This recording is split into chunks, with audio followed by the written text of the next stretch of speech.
In one of my most recent YouTube videos, I talked about how my gym got shut down unexpectedly. In this video, I'm gonna explain exactly what happened step by step. Now, before I get into today's video, I'm gonna be stating what I believe to be facts, and I'm going to try not to share my personal opinion. Now, first things first is the reason that we didn't say anything in the first place is because we didn't want to get sued for defamation of character. We weren't exactly sure where we stood legally, and after the last run-in with the government, AKA, when we fought to keep the gym open for free BC, we realized that we didn't take a full proper legal stance in that aspect. So I'm never the dude that makes the same mistake twice. So we were cautious with our language. That being said, our lawyer has stated that when you state facts and not opinions, and you don't, belittle anyone's character, that you can speak your mind. Now, before I get into what exactly happened with the gym and why we got shut down, I'm going to explain the 9 steps that is required in order to evict a commercial lease tenant in BC. Step number 1 is to review the lease agreement. If a landlord wants to evict a tenant, they need to review the lease agreement and figure out which part of the lease the tenant has defaulted on. Step number 2 is they need to issue a notice to the tenant. So they need to notify the tenant that there's been a breach of the lease, and they also need to give the tenant a reasonable time to rectify the default, aka anywhere from 5 to 30 days. This notice should be delivered in writing and also should have the specific default, the amount owed, and the timeline to rectify. Step number 3 is you need to allow the tenant time to remedy the breach. Once you notify the tenant that there's been a breach, you need to give them 5 to 30 days to rectify that agreement. Step number 4, if the tenant has not rectified the agreement, you need to issue a notice of termination. This notice should clearly indicate that the tenant has breached the lease and that the lease is no longer valid. Step number 5 is you apply for an order of possession. If the tenant's defaulted, you send them a notice, you've given them a timeline, they haven't rectified it, you have to go to the court and ask for an order of possession. This order of possession allows the landlord to go to a bailiff and get the building back. Step number 7 is you enforce that order of possession. This is actually where the landlord goes and hires the bailiff to kick people out of the building and retake possession of the building. Step number 8 is you secure the premises. Once everybody's been evacuated from the building, that's when you would change the locks and resecure the location. Step number 9 is you'd recover damages. So once all 8 of these steps have been properly executed, this is where the landlord could go to the tenant and recover the damages from the termination of the lease. Now, there's no secret that there was a dispute between us and the landlords over a plumbing issue in the building. For full context, our urinal was plumbed into the sprinkler system for some reason, that wasn't us,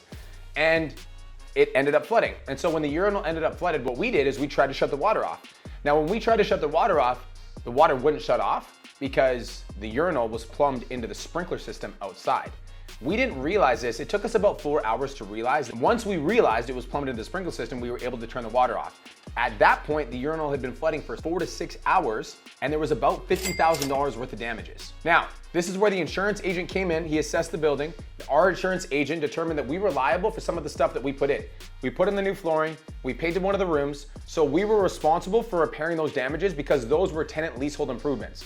So that's exactly what we did. We paid for our portion of which we were responsible. He determined, however, that any responsibility beyond what we'd installed in the building fall on the landlord. The landlord disagreed with that statement, and although we had contractors in there to repair the building, when our contractors went to contact the landlord, they were met with a lot of resistance. Essentially, the landlord did not agree to helping with any of the damages to the building, and all we were met with was empty words. But when it came down to putting pen to paper and actually helping out financially, the landlords would not even entertain a conversation with some of the contractors that we'd hired for the building, which left us on the hook.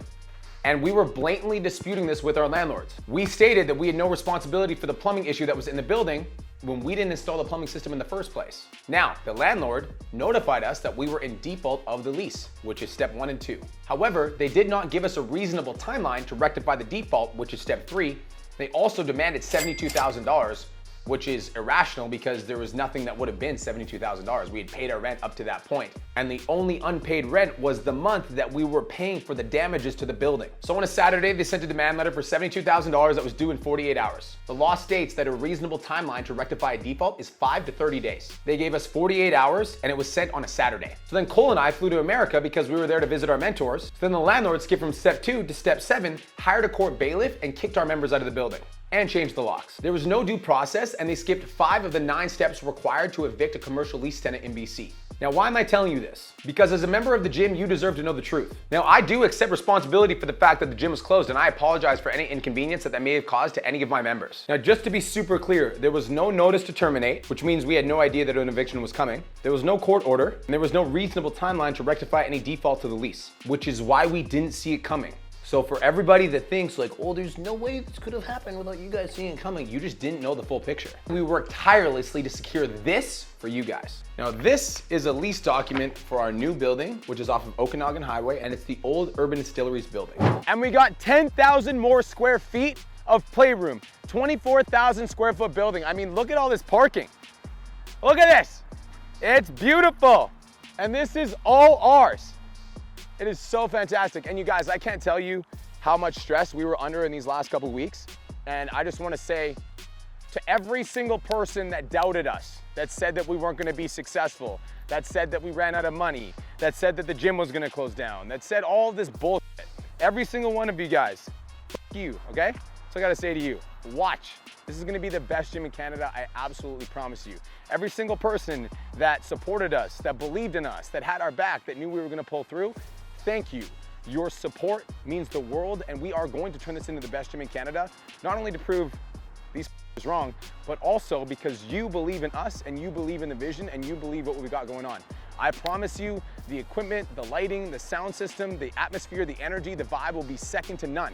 There will not be another gym in Kelowna that comes close to what we're about to create here. So again, stay tuned. There's gonna be more to come, more details in terms of like the actual opening date. Once we get renos going and we actually have some firm timelines, I'll be able to share some more with you. But for now, we're just celebrating the fact that we secured the lease and we locked the location.